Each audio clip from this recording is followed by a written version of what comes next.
কিন্তু ভাগ্যটা আমার কাছে দি মোস্ট ইম্পর্ট্যান্ট পার্ট, কারণ ভাগ্য তো মানুষ নিয়ে জন্মায় এবং সেটা কেউ খণ্ডাতে পারে না।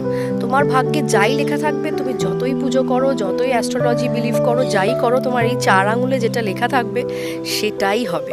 যখন তুমি কোনো দুঃখের মধ্যে থাকো তখন তুমি ভগবানকে স্মরণ করো, তুমি অ্যাস্ট্রোলজারের কাছে যাও, বিভিন্ন পাথরই যা আমিও পড়েছি দু একটা, কিন্তু জাস্ট মানে বলতে পারো যে কিছুটা দুধের স্বাদ গোলে মেটানোর জন্য। মানে অনেকেই বলে তো যে এটা করো, এটা পড়ো, ভালো হবে। এটা পড়ার আগেও আমি যা ছিলাম, আমি পড়ার পরেও তাই আছি। তো আমার মনে হয় যে ভাগ্যটা এন্টায়ারলি ডিপেন্ড করছে, মানে তুমি যেটা নিয়ে জন্মেছো আর কি। তো ভাগ্য যেটা থাকবে তোমার কপালে লেখা সেটাই হবে, যতই পাথর পড়ো, যতই ঠাকুরকে ডাকো। আর মানুষ যখন বেশি পাপ কাজ করে না, অকাজ করে, কুকাজ করে, তখনই বেশি ভগবানকে ডাকে আমার মনে হয়। আমি যদি আমার মন থেকে পুরো ক্লিয়ার থাকি সব বিষয়, আমি যদি কোনো অন্যায় না করি, তাহলে আমি ভয় কিসের জন্য পাবো, আর কেনই বা ঠাকুরকে ডাকবো?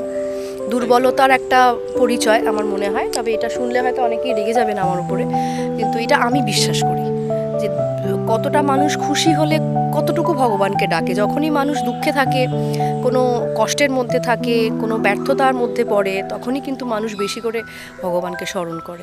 হ্যাঁ, অবচেতন মনে আমিও যে করি না সেটা বলছি না, কিন্তু আমার মনে হয় যে আনন্দে থাকলে, এবং মানুষের তো কোনো মানুষই বলতে পারবে না যে তার সারাটা জীবন প্রত্যেকটা ফেজই তার খুব আনন্দে কাটছে। কখনো না কখনো তো জীবনের গ্রাফ থাকে, তো আপ ডাউন। সেই ডাউন যখন হবে, বেশিরভাগ ক্ষেত্রে তুমি মিলিয়ে নিও, তখনই মানুষ কিন্তু ভগবানকে স্মরণ করে। কোনো একটা শক্তি আছে ডেফিনেটলি আমাদের ইউনিভার্সে, আমি সেটা বিশ্বাস করি।